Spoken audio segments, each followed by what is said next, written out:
ରାମଲଲାଙ୍କ ମସ୍ତକରେ ଚମକିଲା ସୂର୍ଯ୍ୟ ତିଳକ।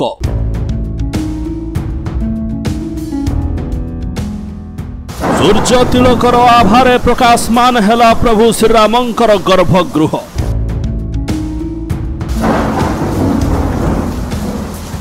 मंत्रमुग्ध होइगले कोटी कोटी दर्शक। महाप्रभुंकर जय जयकार रे कंपी उठिला सारा अयोध्या नगरी।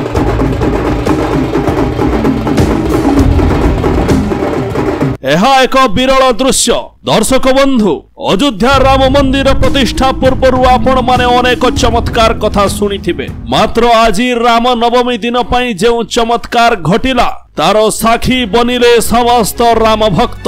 दर्शक बंधु, जामू दीपे भारत खंडे आर्यावर्ते भारत वर्षे एक विशाल अयोध्या नगरी। एही अयोध्या नगरी हेउछि प्रभु श्रीरामंकर जन्मभूमि। रघुकुलर राजा धर्मात्मा चक्रवर्ती दशरथ पुण्यात्मांक ठारू सूर्य वंशरे जन्म ग्रहण करिथिले प्रभु श्रीराम। एथर प्रतिवर्ष श्रीराम नवमी तिथि रे राम ललांकर ललाटरे आकाशर सूर्य अंकिबे सुदीप्त तिलक।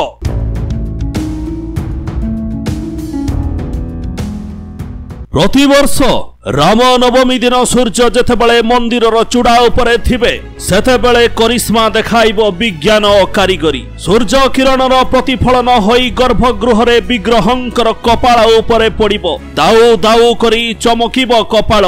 एही परी राम ललांकर सूर्य तिलक हेबो। प्रभु श्रीराम हेउचंती सूर्य वंश शिरोमणि। तेणु तांकर जन्मदिन रे सूर्य तिलक करिबा पई आग्रह प्रकाश करिथिले बहु साधु सन्थ सन्यासी पुण्यात्मा और देशर प्रधानमंत्री। तेणु मंदिर निर्माण समय रे एही परिकल्पना को रूप दिया जाइथिला। किछि दिन पूर्व एहार परीक्षण मध्य करा जाइथिला। राम नवमी दिन यह समस्त भक्त मानकर दर्शनार्थे खोली दिया जाइथिला। एही सूर्य तिलक आम ओडिशा पई अत्यंत गर्व एवं गौरव आनिछि। कारण एहार मुख्य बिंधाणी हेउछंती जणे ओडिया पुओ पारला खेमुंडीर वैज्ञानिक सरोज कुमार पाणिग्राही, जिए कि सीबीआरआई रो मुख्य वैज्ञानिक अटंती। तांकर कहिबा अनुसार एहा सूर्यंकर गति को लक्ष्य करी बना जाइछि। सूर्य पूर्वरु पश्चिम दिग को गति करंती। एथि सहित उत्तरायण एवं दक्षिणायन गति को मध्य लक्ष्य रे रखा जाइछि। दिन 12:04 जेतेबेले घड़ी रे बाजिबो,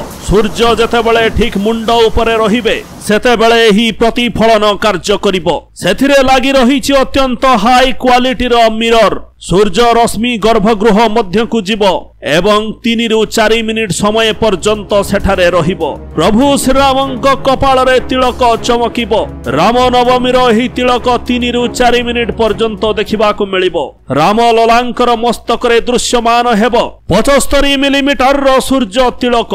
एही प्रकल्प को सफल करिबा पई थिला अनेक चैलेंज। प्रथम चैलेंज टी हेला मंदिरर जटिल एवं अत्याधुनिक उच्च मानर आर्किटेक्चर पई सूर्यालोक को गर्भगृह मध्य को नेबा खूब कष्ट साध्य थिला। एथि पई उन्नत दर्पण लेंस एवं अष्टधातुर सहायता रे ऑप्टी मेकानिकल सिस्टम रो प्रयोग करा जाइथिला। द्वितीय चैलेंज टी हेला प्रति वर्ष राम नवमी गोटे तारीख रे पड़ू नथिबारु सूर्य किरण मध्य समान स्थान रे पड़िबो नाही। एहार समाधान पई इंडियन इंस्टीट्यूट ऑफ एस्ट्रोफिजिक्स रो सहायता नै टिल्ट मेकानिज्म स्थापन करा जाइछि। राम ललांकर मंदिर अत्यंत भव्य। कबाट मानंकरे लागि रहिछि हाथी, घोड़ा, नर्तकी एवं विमानर चित्र।